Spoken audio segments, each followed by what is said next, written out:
ሰላም ጤና ይስጥልኝ የተከበራችሁ የሶሎዳ ሚዲያ አድማጭ ተመልካቾቻችን እንዴት ቆያችሁ? ለዕለተ ሮብ ያዘጋጀናቸው አዳዲስና ትኩስ መረጃዎች ይዘን ቀርበናል። መረጃዎቻችን እየተከታተላችሁ እስከ መጨረሻው ከኛ ጋር እንድትቆዩ ከወዲሁ በአክብሮት ጋብዛለሁ።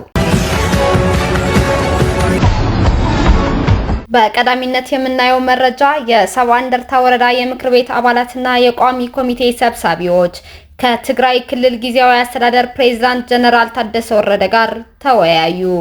የሰባ እንደርታ ወረዳ የምክር ቤት አባላትና የቋሚ ኮሚቴ ሰብሳቢዎች ከባለፈው በቀጠለው ውይይት ላይ ዛሬ ሮብ ዕለትም ከትግራይ ክልል ጊዜያዊ አስተዳደር ፕሬዝዳንት ሌተናል ጀነራል ታደሰ ወረደ ጋር ተወያይተዋል። የሰባ እንደርታ ወረዳ ምክር ቤት አባላትና ሰብሳቢዎች የስራ ሂደት አፈጻጸም እያካሄድንበት በነበረበት ወቅት ግንቦት 8 2017 ዓ.ም እኛንን የምንመራችሁ በማለት በትጥቅ ታግዞ በጥቃት መፈንቅለ መንግስት ተካሂዶብናል በማለት ለክልሉ ጊዜያዊ አስተዳደር ፕሬዝዳንት ቅሬታቸውን አቅርበዋል።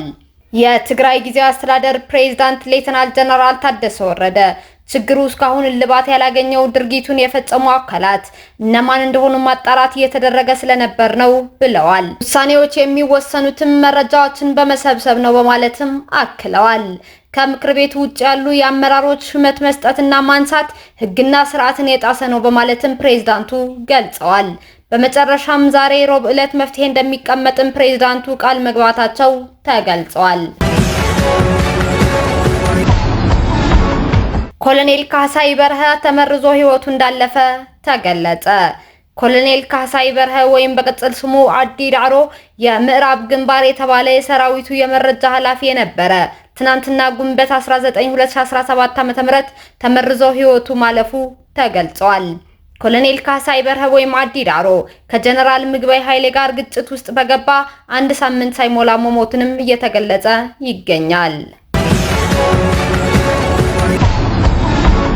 ጠቅላይ ሚኒስትር ዶክተር አብይ አህመድ የኢትዮጵያ ስፔስ ሳይንስ እና ጂኦስፓሻል ኢንስቲትዩት ጎበኙ።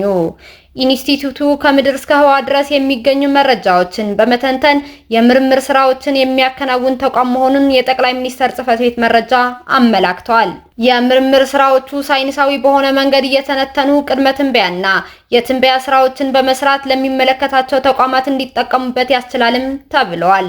የጂኦስፓሻል ጥናትና ምርምር በተለያዩ ዘርፎች የተዋቀረ መሆኑንም ተገልጿል። በዛሬው ጉብኝትም በየስራ ክፍሎቹ የሚከናወኑ የመረጃ ትንተናና ምርምር ስራዎች ምልከታ ተደርጓል። ወጣት ኢትዮጵያዊ የዓለም የሰላም አምባሳደሮች ሽልማት በስቶክሆልም ተጎናጸፈ። ወጣቱ ኢትዮጵያዊ የሰላም አምባሳደር ስለሺ ኡመር የዓለም የሰላም አምባሳደር ሽልማት አሸናፊ በመሆን ሀገሩንና ሕዝቡን በትልቅ መድረክ አስጠርቷል። ወጣቱ ሽልማቱን ያሸነፈው ሰሞኑን ስዊድን ስቶክሆልም በተካሄደው ትልቅ ስነ ስርዓት ነው።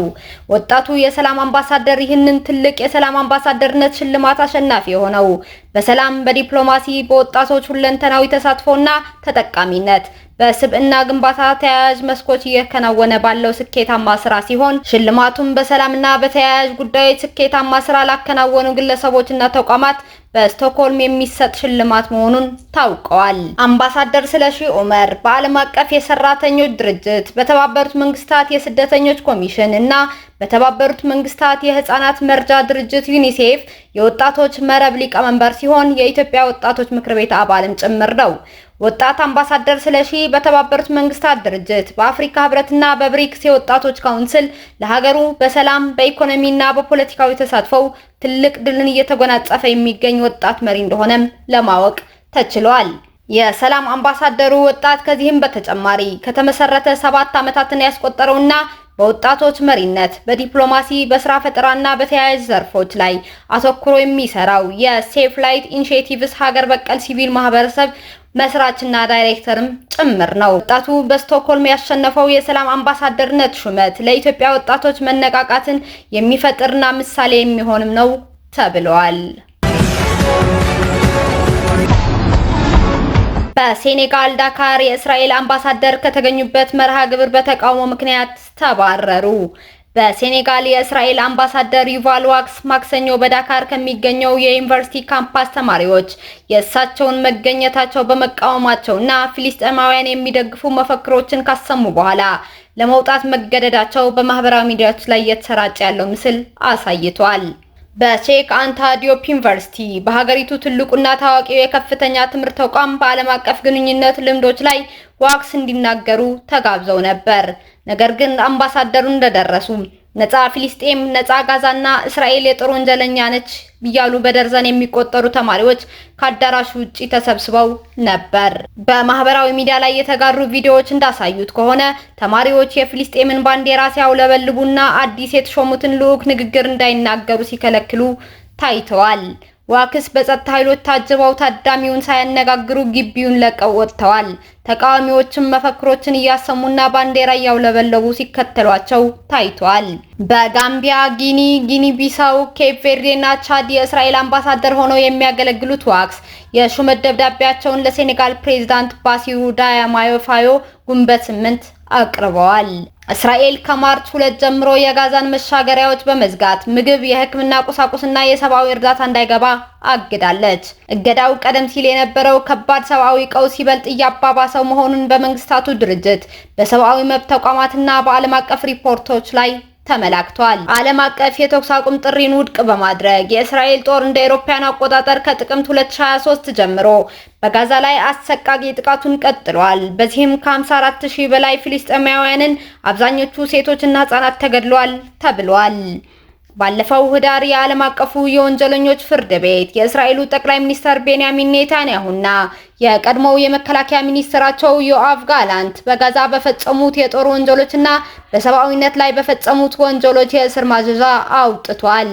እስራኤል በጋዛ በሲቪሎች ላይ በፈጸመችው የጦር ወንጀል በዓለም አቀፍ ፍርድ ቤት የዘር ማጥፋት ወንጀል ክስ ቀርቦባትም ይገኛል።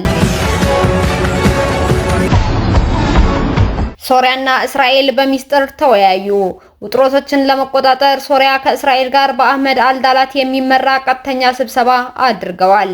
የመረጃ ምንጮች ለሮይተርስ እንደተናገሩት በቅርቡ በሶሪያና በእስራኤል ባለስልጣናት መካከል ቀጥተኛ ስብሰባዎች ተካሂደዋል።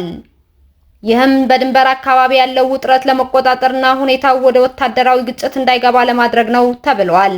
ሚስጥራዊ ተብሎ የተገለጸው ስብሰባ በዋናነት በጸጥታ ጉዳዮች ላይ ያተኮረ ሲሆን አህመድ አልዳላቲ በሶሪያ በኩል ሲሳተፉ የእስራኤል ተወካዮች ማንነት ግን አልተገለጸም ሲል ሮይተርስ ዘግቧል።